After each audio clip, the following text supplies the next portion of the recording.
Well, what did we get? Let's stand back from the creature now a few paces and survey its general form.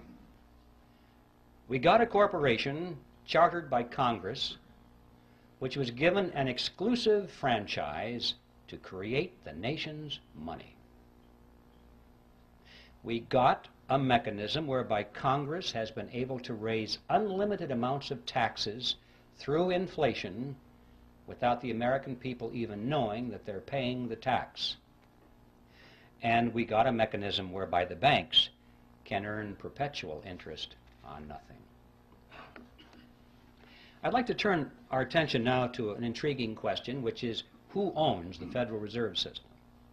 You often hear this topic discussed on talk radio. Whenever the subject of money or the Federal Reserve comes up, inevitably somebody will get on the telephone and say, did you know that the Federal Reserve System is not a government agency at all?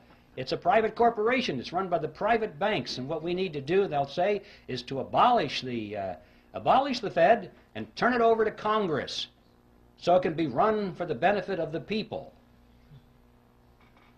Well, I'd like to deal with that because this involves a half-truth and a non-solution. Let's start with a half-truth first. It is true that the Federal Reserve System is not an agency of the federal government. As I mentioned before, it is a corporation chartered by Congress, and like all corporations, it has stock certificates. And these certificates are held, in this case, by the member banks within the system. All the banks, remember this is a cartel, independently owned banks make up this system. They hold the stock certificates. All right. Now up to that point it looks as though this has all the attributes of a privately held corporation, but that's as far as it goes. Because these stock certificates do not carry with them any of the powers of private ownership. For example, the holders of these stock certificates cannot sell them. Well, if you can't sell something, you don't really own it, because that's one of the tests of ownership, is your freedom to dispose of it in any way you wish. Also, the larger banks have put up more capital into the system than the smaller banks. It's not a lot of money, but it's related to their assets. The larger banks put up more, have more stock certificates than the smaller banks. And yet, regardless of that, all of the banks have one vote. So there's another violation of the principle of private ownership. Furthermore, that vote doesn't buy anything of substance. These banks cannot vote for their national management. The Federal Reserve System is run by the Board of Directors of the Federal Reserve System, the National Board, and its chairman, all of whom are appointed by the President. The stock certificate holders have no voice in that whatsoever. The only thing they can vote for are the members of the board of their local regional banks, so-called banks. But guess what? The chairman and the vice chairman of those regional banks are appointed by the national board. Guess what?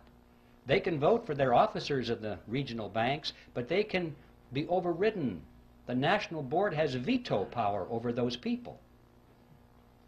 You get the picture here? In spite of this sales job, of this diffusion of power over the 12 regional banks, these banks have no power at all. It's all concentrated in the national board.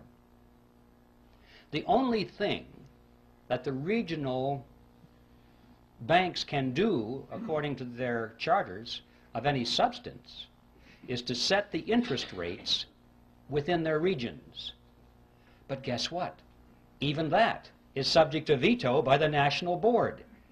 So you come to the conclusion that these people at the national board are not authorized to do anything except play golf. See, that's the way it was designed. This fiction of this diffusion of power throughout the system was just to sell it to the American people in 1913. It's a vestige. It serves no function whatsoever today at all, and was never designed to. So we don't have a corporation in the strict sense of the word, a privately held corporation. And we don't have a government agency in the strict sense of the word. So what do we have? Well, the fact is we have a hybrid. It's a mixture. It's half government and it's half private. It is, in fact, exactly what you would expect it to be, considering that it is a partnership between the government and a private cartel. It's half government and it's half private. So this structure is unique to reflect its unique form. But this isn't so important as to who owns it, how many shares of stock, and what the voting is. The question is, what does it do? Insofar as merely abolishing the Fed, as some people have said, many people have said, abolish the Fed and turn it over to the Treasury or turn it over to the Congress so it can be run for the benefit of the people. Always make sure you say it's for the people, and that makes it okay.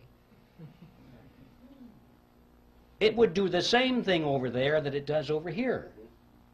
It's not a question of who owns it, it's what does it do, and as long as it is a central bank, which means as long as it has the power and the mandate to create money out of nothing, that's what it's going to do. It's going to create money out of nothing, and I'm sure the same people will run it over there that run it over here.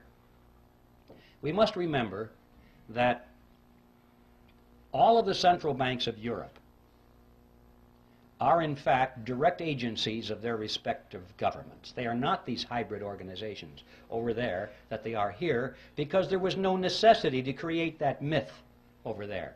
They just went right for it. It's an agency of the government over there. And they all do exactly the same thing as our Federal Reserve System does here.